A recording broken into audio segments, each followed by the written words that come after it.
Hi, it's Linda. Well, in this video, we're going to explore how to design powerful learning experiences using the backwards design model. The learning outcomes for this pre-work are listed on the slide. You'll get an opportunity to demonstrate these outcomes during the in-class activity in week 3 and in how you design your in-class facilitation.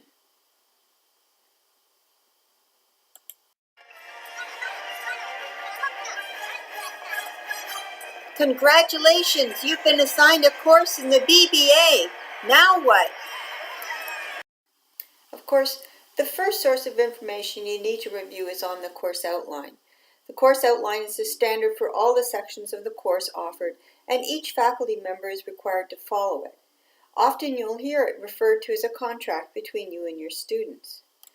Key information that will impact on the learning that you design for your course will be guided by the learning outcomes and the overall evaluation strategy. The next important source of information is the course commons. This Slate site was developed by the course lead and contains curriculum that you can use in your course. As you already know, the first step is to make a copy of the commons into your own workbench on Slate. Please don't make any changes to the course common until it's in your personal workbench. When you start to explore the curriculum in the commons, at a minimum, you're going to find pre-work for each learning module and the evaluation tools for the course. The pre-work and evaluation tools should remain consistent from section to section. So the good news is you don't need to develop this. You may also find suggested activities for the in-class sessions and post-work for each of the learning modules. But remember, this is where you start to make the course reflect your teaching style and the needs of your students. You don't need to follow the curriculum provided. You can modify it or replace it with something that you believe will enhance the learning experience for your students. By the way, if you do design an exercise and you'd like to share it with others teaching the course, you should contact your course lead to find out how the curriculum can be added to the course common. Let's look at how you can take the curriculum from your course commons and turn it into powerful learning experiences for your students using a design approach called backwards design. I love this quote from Stephen Covey. It's so simple yet so true.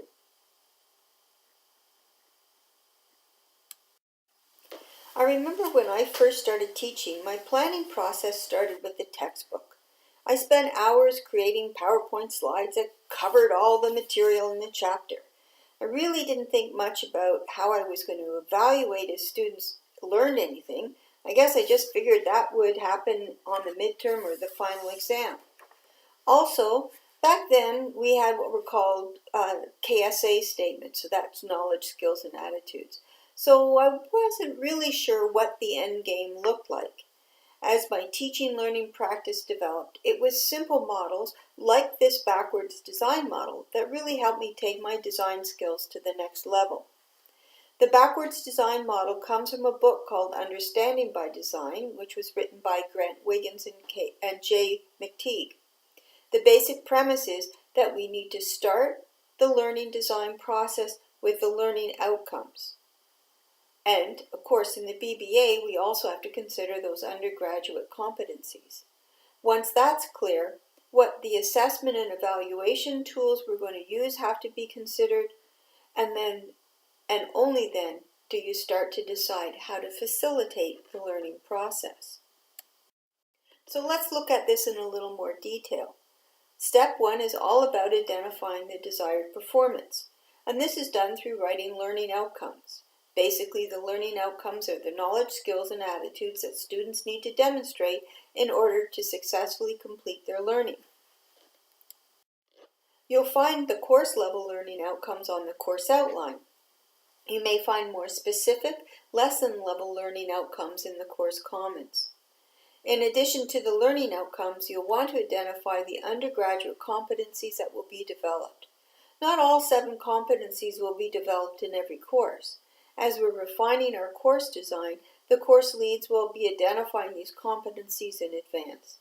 If you're unsure what competencies should be developed in your course, then you should be having a discussion with the course lead to get clarification. The second step is to determine how you'll collect evidence that the students are learning what the course requires them to learn. Now we're going to talk a lot more about assessment and evaluation of learning in week 4, but this slide just gives a quick overview. So I think of formative assessment as being those sort of in-process activities that help me to pinpoint the learning hits and misses. When the assessment indicates that there's a block in learning, it allows me to review material and provide additional activities to help my students get past that block. It might be a reflective piece like a 1-minute paper, or I could be using clickers in the classroom. I might use a stop, start, continue. All of these different strategies will help me to check on the learning process. Also, there's the formal evaluations that lead to a final grade in the course that help me to measure student understanding. Whether it's a written test, a case study report, a research report, or a presentation, all of these tools help me to measure student learning. Step 3 is about getting to the learning experience. Wait a minute, that used to be my starting point. I looked at the textbook, and then I started building my PowerPoint slides. Well, although the lecture is a very efficient way to transmit information, it's not always the most effective way. Have you ever noticed your students nodding off or texting their buddies during your favorite PowerPoint slides?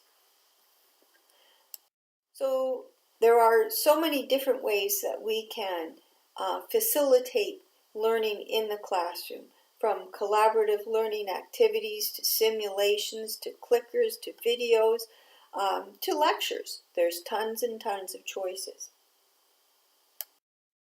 Let's use an example from the Business Foundations course to illustrate the backwards design model.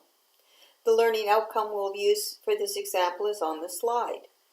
Now, you'll see in here we're asking students to be able to evaluate. An evaluation requires higher level thinking. So we need to design this carefully so the students will be able to look at specific situations and not only see the impact of the culture on continuous improvement, but also evaluate the implications of this on culture.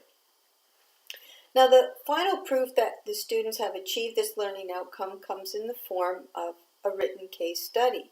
And when I checked it out, it looks like it's worth 10% of their final grade. Of course, I found all of this information on the course outline in the Commons. So when I'm thinking about it, if they have to hand in a case study, doesn't it make sense that they're doing case studies in class? Well, to prepare them to understand the concepts and frameworks, they first need to be introduced to them. And since we're working in this flipped classroom, the introduction to the content will happen as part of the pre-work. And when I checked Slate, I found that there was a quiz that would evaluate their level of understanding of the pre-work. I also found that there's a couple of reading assignments and a great video for them to watch. And all this was already prepared for me by the course lead. Great. The next key design consideration is the bridge between the pre-work and the in-class exercise. When I reviewed the results of the quiz on the pre-work, I noticed the students were struggling with one of the key concepts. So I'm going to use this information to create my bridging activity. This will allow us to review the concept and ensure students are able to apply it in the main learning activity. But there's some key questions that students will have to be able to answer in the case study that they hand in. So I've developed a list of discussion questions using the textbook, the final case study, and my own personal experience in this area. So when I ask these questions in class, it will help me to measure the level of student understanding of the material. So here's another assessment opportunity.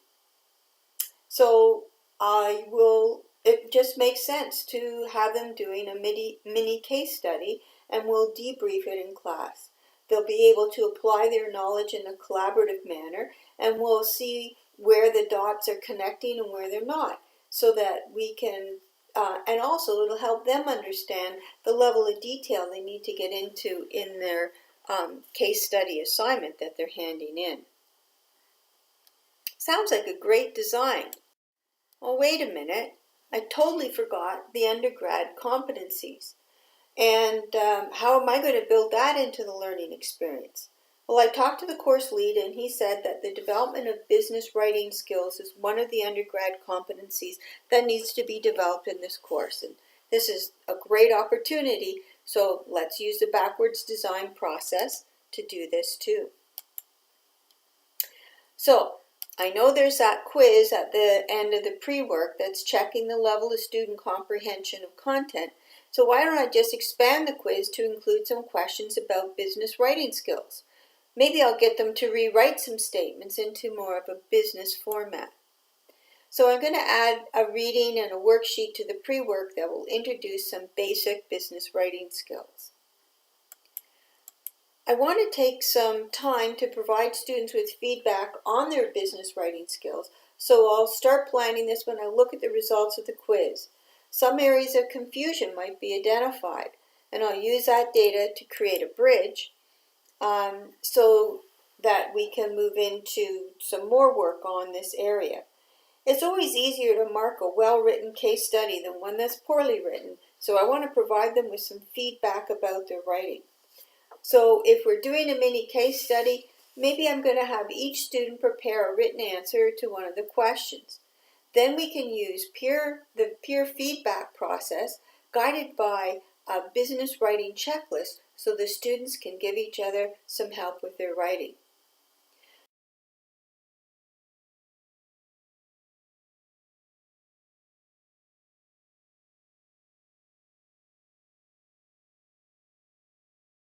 So here's a quick checklist to see if your design works. First and foremost, are we preparing the students to successfully demonstrate the learning outcomes and undergraduate competencies? Are we measuring comprehension of content and ability to perform the undergraduate competencies? And are we including activities that introduce the content and activities to build those graduate competencies?